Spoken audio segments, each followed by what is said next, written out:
I've always believed in making my own way, so living solo in this bustling city, just a stone's throw from where I work as an editor at a large book publishing, has been perfect for me. My folks, bless them, are just a phone call away, but here in the city, it's all on me. This one Saturday, needing a break from the usual, I decided to swap out manuscripts for some fresh air and headed to the nearby park. It's my go-to spot for some quiet, usually.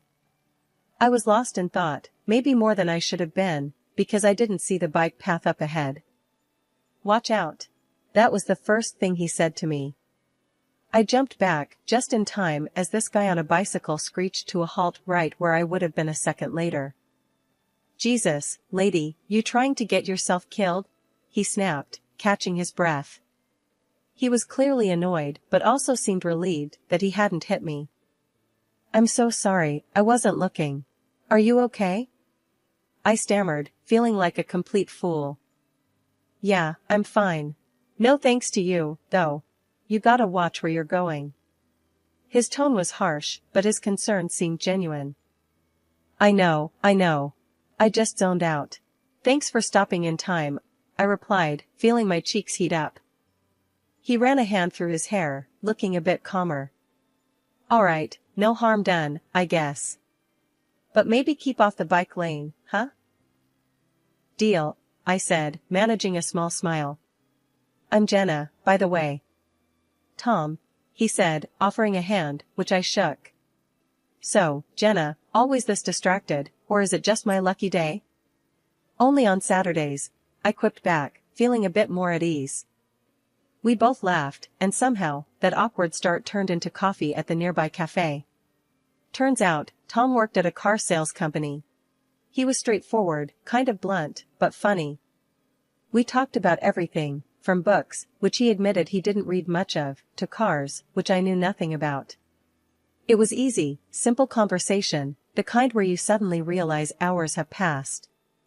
"Didn't think I'd end up spending my afternoon with the woman who almost wrecked my bike," Tom said as we stood up to leave. "And I didn't think I'd be thanking the same guy who called me a killer on our first chat," I shot back, laughing. "Well, guess we're both full of surprises. Can I see you again, Jenna? Maybe on a day when you're not in the path of moving vehicles?" I nodded, smiling. "I think I can arrange that." Over the next few weeks, Tom and I started seeing each other more often. At first, it was just casual coffee dates and walks through different parts of the city. He had a rough way of talking, but it grew on me, felt real and down to earth. Before I knew it, these friendly meetups turned into late-night talks, dinners at places that became our spots, and slow, revealing conversations about our lives. There was something about Tom that felt familiar and exciting at the same time. I was drawn to his blunt charm, and from those ordinary meetings, an affair began. The more things progressed with Tom, the more inevitable it became that I'd meet his folks. They lived in the suburbs, a nice big house with a yard and all. Tom had warned me his mom was a bit traditional, but I wasn't prepared for just how much. We pulled up to their house, and right from the start, it was clear his parents had been eagerly waiting for us. His mom, a robust lady with a warm smile, welcomed us at the door, enveloping Tom in a big hug and giving me a once-over that felt a bit too long. "Jenna, dear, it's so nice to finally meet you. Tom has told us so much about you," she said, pulling me into a hug that felt more like she was trying to figure out my dress size than welcome me. "Thanks, Mrs. Harper, it's great to meet you too," I replied, trying to match her warmth. We sat down in the living room, and Mrs. Harper wasted no time diving into the conversation. "So, Jenna, Tom tells us you work at a publishing house. That must be exciting, handling books all day." "It is, Mrs. Harper. I love my job. It's fulfilling to be part of the creative process," I said, glancing at Tom, hoping he'd help steer the conversation. "That's nice, dear. But you know, once you two settle down, you'll need to think about what's really important. Family should come first, and a woman's touch in the home is irreplaceable," she said, not missing a beat. Tom's dad, who had been quietly observing the exchange, chimed in with a nod. "Absolutely. A stable home is the foundation of a good life. Right, son? Tom shifted uncomfortably but managed a nod. Yeah, Mom, Jenna's really great at managing her time though. She's pretty organized and sharp. Well, of course, but managing a home is different, you know. It's a full-time commitment, his mom countered, fixing her gaze on me like she was trying to solve a puzzle. I cleared my throat, feeling the need to defend my position. I believe it's possible to balance both, Mrs. Harper. I think a modern family can have two working parents. It's all about teamwork, isn't it? Mrs. Harper smiled, but it didn't quite reach her eyes. Oh, dear, that's a nice thought. But in reality, children need their mother. And a house needs a woman's touch, not just a quick sweep. The conversation drifted to other things, but the seed had been planted. Dinner was served, and it was like sitting in a minefield. Every compliment about the food felt like a veiled suggestion for me to take notes. Jenna, do you cook often? Mrs. Harper asked as she served a perfectly roasted chicken.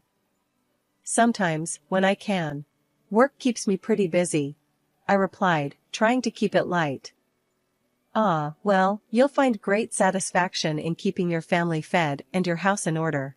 There's a rhythm to it that's quite fulfilling, she explained, passing the mashed potatoes like she was handing down wisdom.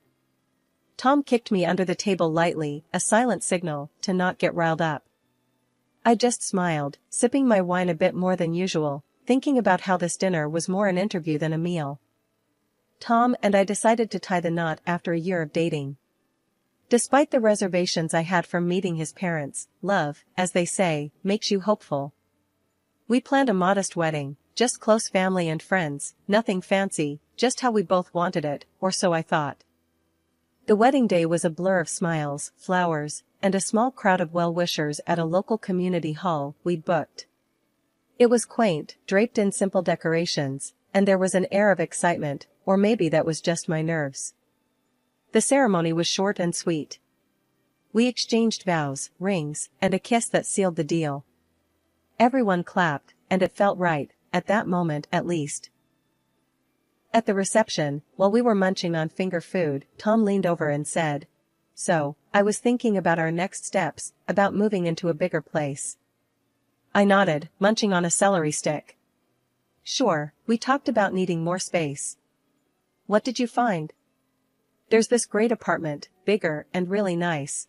It's actually near where I grew up, he added, watching my reaction closely. Near your parents? I asked, trying not to sound too concerned. Yeah, it's convenient, and Mom and Dad would be thrilled to have us close by. Plus, Dad mentioned he could help us out with the rent for a bit. I paused, thinking about the constant visits from his mom I'd have to endure. That's generous. But, Tom, you know how I value our independence. I don't want to feel like we're not on our own. Tom squeezed my hand. I get it, Jenna, but think about it. It's a good financial move, and it'll be nice to have family nearby, you know, for when we decide to start our own. I wasn't convinced, but decided to give it a shot. Okay, we can try it. But if it feels too crowded, we need to reconsider, all right? Deal. Tom smiled, and we went back to entertaining our guests. Moving in was a hassle. The apartment was indeed spacious and had a lovely view of a nearby park, but it was also a 40-minute drive from my work, which added to my daily commute. Tom's parents, true to form, were over often. His mom came by with housewarming gifts, which were really just ways to imprint her taste on our decor. Jenna, dear, I brought you some nice curtains, much better than those drab ones you picked out, she said one afternoon, holding up a garish set of floral curtains. Thanks, Mrs. Harper, but I actually like the ones we have. I tried to keep my tone light. Oh, but these will brighten up the living room so much more, she insisted, already walking over to change them. The tension was palpable each time she visited, and I felt like I was walking on eggshells in my own home. Tom did his best to mediate, but it was clear that his idea of close to family and mine were worlds apart. Over time, the topic of how we should live our lives began cropping up more frequently. Tom increasingly expressed his preference for traditional family roles. "Jen, think about it. You managing the home, me bringing in the cash, it just makes sense," he'd argue, his voice firm as if that settled the matter. "But look at this," I'd respond, pulling up our budget on my laptop. "Two incomes, especially now with everything that's going on, pandemics, economic dips, it just makes more sense.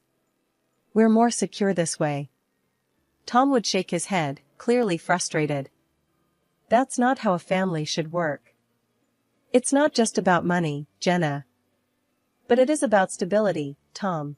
And us both working doesn't mean we can't have a great home life." I tried to reason, but it felt like talking to a wall. Meanwhile, Mrs. Harper practically turned our apartment into her second home. She was over all the time, and every visit felt like an inspection. "Jenna, you're not thinking of staying in that job forever, are you?" she'd start as soon as she walked in. I'd barely have my coat off, and there she was, questioning my life choices. "I actually enjoy my work, Mrs. Harper. It's important to me," I'd say, trying to keep my voice steady and polite. She'd tisk and start prowling around the apartment, her fingers sliding over surfaces, looking for dust. "Well, if you were home more, maybe this place would be cleaner," she'd say, holding up her dusty finger like it was evidence in a trial. "It's clean enough. We live here, it's not a museum," I'd shoot back, feeling my patience thinning. But she'd already be on to her next inspection point, flinging open the refrigerator to critique my grocery choices. "This isn't enough food for a healthy meal. And look at these leftovers, don't you cook fresh?" she'd complain, her nose wrinkling in disapproval. I tried talking to Tom about it. "Your mom is overstepping, and it's stressing me out. I can't keep up with her expectations." Tom, ever the peacemaker, would sigh. "She's just trying to help, Jenna. Maybe if you were home more, things wouldn't be so tense." One evening, after a particularly hard day at work, I came home to find Tom in a foul mood. "This place is a mess, Jenna. And dinner's it's not up to par," he said, poking disdainfully at the pasta I had whipped up. "I'm doing my best, Tom. I'm working full-time and trying to keep up with the house. But it's never good enough for you, or your mom," I snapped, frustration boiling over. "Well, maybe if you weren't trying to do both, you'd actually do one right," he shot back, his words sharp and cutting. I was taken aback. "Are you saying I need to choose between my job and our home? If you can't handle both, then yes. Maybe you should just be a housewife. Honestly, if things don't change, I don't see how this can work out," he threatened, his tone cold and serious. I felt a chill run down my spine. The man I loved was giving me an ultimatum that felt like a noose tightening around my neck. Be a housewife or bust. It was clear that the life I had built, my career, my independence, was slipping through my fingers the more I tried to cling to it. The tension in our home was thick enough to cut with a knife. Tom and I were at a breaking point over my career and our lifestyle. I loved him, deeply, so I made a choice that I thought could smooth things over. I went to my boss and laid it out. I was quitting to be a full-time housewife. My boss was shocked, disappointed even. He knew how much my career meant to me. But then he offered a lifeline, remote work. I could still edit, only from home. It wasn't ideal, but it felt like a compromise I could live with without completely losing myself. I didn't tell Tom about the remote work arrangement. Instead, I told him I had quit my job to focus on our home. His face lit up in a way that both warmed and broke my heart. "That's great, Jen. It'll be better for us, you'll see," he said, pulling me into a hug that felt like he was clinging to a newfound peace of mind. I threw myself into the role of housewife, handling the chores, cooking meals, and making sure everything was just right for when he came home from work. But as soon as he left for work each morning, my laptop opened, and I was back at my editor's desk, remotely. The balance was precarious, juggling my secret work life with the domestic life Tom believed I had embraced. I funneled the money I earned into a separate account. It seemed smarter to have a financial cushion that Tom didn't know about, just in case. Living on just Tom's salary was his idea, and it strained our finances more than he realized. Just 3 months in, the cracks began to show. "We're running low on everything, Tom. We need to rethink our budget." I approached the topic one evening, hoping for a rational conversation. "What are you talking about? You're just not managing our money right. You need to cut back on spending." He snapped back, frustration lacing his words. His words stung. I hadn't bought anything for myself in ages, always hunting for deals and scrimping wherever I could. I'd been as frugal as possible. "It's not enough," I insisted, my voice tight with hurt. The next day, as if on cue, Mrs. Harper showed up at our door. "Tom told me you're having trouble with the budget. Let me show you how to shop properly," she declared, her tone brooking no argument. The following days were a crash course in extreme penny pinching. She dragged me to the store, pointing out the cheapest items, many of which were of questionable quality. "These are what you should be buying, Jenna. None of that fancy stuff," she instructed, her voice harsh as if I was a wayward child. She even showed me how to dilute dish soap to make it last longer, her eyes sharp. "You'll learn to make do with less. It's good for you," she said, nodding to herself more than to me. Every receipt was scrutinized, every expenditure questioned. "Why did you buy this? You don't need to be traveling around when there's work to be done here," she scolded when she saw a bus ticket stub. It was more than just saving money, it felt demeaning, like I was under constant surveillance. Living this way, under the strict rules dictated by Tom and enforced by his mother, was stifling.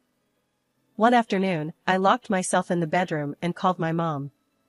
"Mom, I don't know what to do anymore," I started, my voice cracking a bit as I explained how Mrs. Harper had been teaching me to stretch every dollar to the extreme, making me feel like I was living in the Great Depression. "That's not normal, Jenna," my mom said firmly. "You're supposed to be partners. It sounds like she's trying to control everything. And Tom should not be letting this happen." I sighed, feeling a small wave of relief just hearing her say it. "I know, Mom. It's just so hard. I try to stand up for myself, but it always turns into a huge fight." Just as I was about to say more, the bedroom door swung open. Tom stood there, his face twisted in anger. He had overheard me. Without a word, he marched over, grabbed the phone from my hand, and ended the call. "A wife shouldn't be complaining about her husband and mother-in-law like some kind of traitor," he snapped, his voice cold and harsh. I was stunned. "Tom, I was talking to my mom. I needed someone to talk to." "That doesn't give you the right to badmouth us. Especially not to your mother," he retorted, his eyes narrowing. The argument spiraled from there, voices raised, words that couldn't be taken back. In a huff, Tom stormed out, slamming the door behind him. He was gone for the rest of the day, leaving me alone with my thoughts, which were a tangled mess of sadness and frustration. It was well past midnight when I heard the key turn in the lock. Tom stumbled in, reeking of alcohol. His usual stern demeanor was replaced by a sloppy, cruel drunkenness. "I should have listened to my mom. She warned me about marrying someone like you," he slurred, his words like daggers. I stood up, my own anger rising. "Tom, you're a grown man.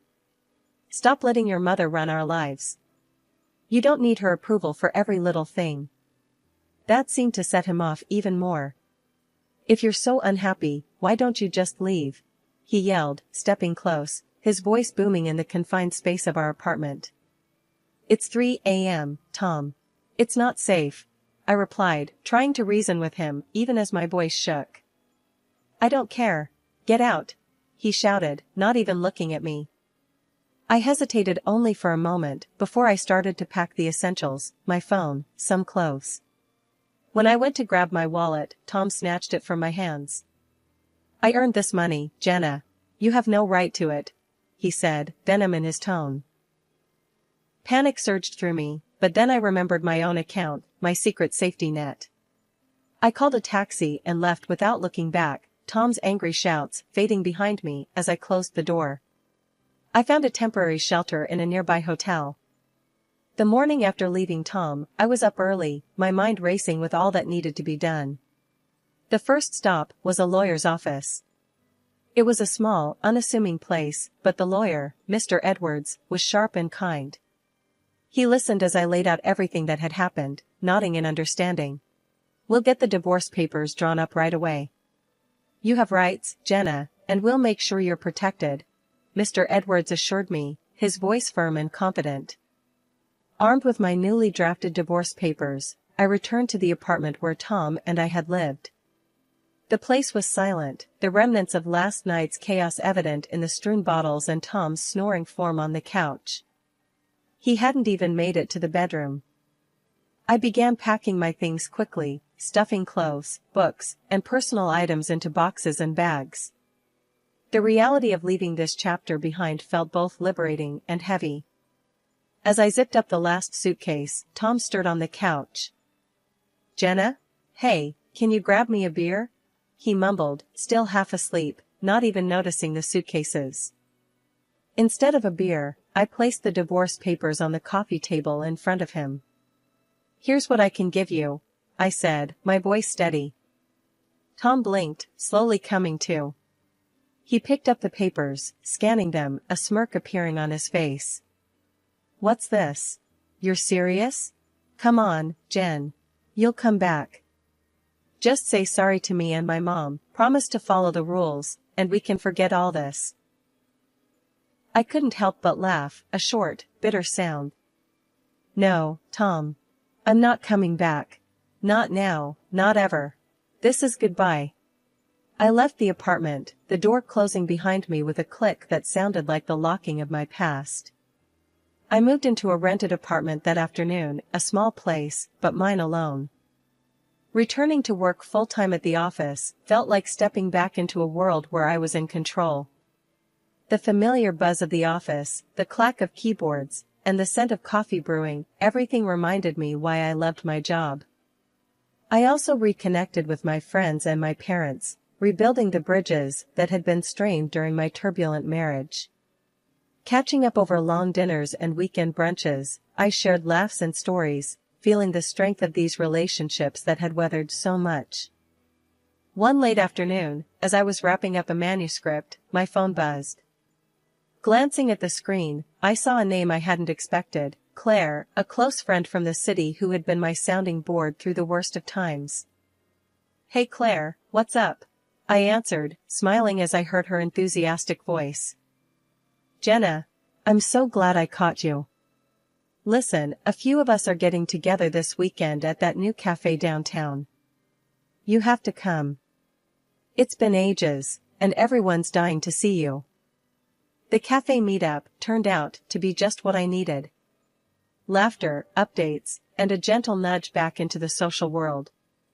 It felt good to be among friends, to share stories and listen to theirs, feeling the camaraderie that I'd missed. As the gathering wound down, Claire caught me by the arm as we were leaving. "Hey, how are you really doing, Jen?" she asked, her gaze piercing, but kind. I took a deep breath, letting the truth surface. "I'm getting there, Claire.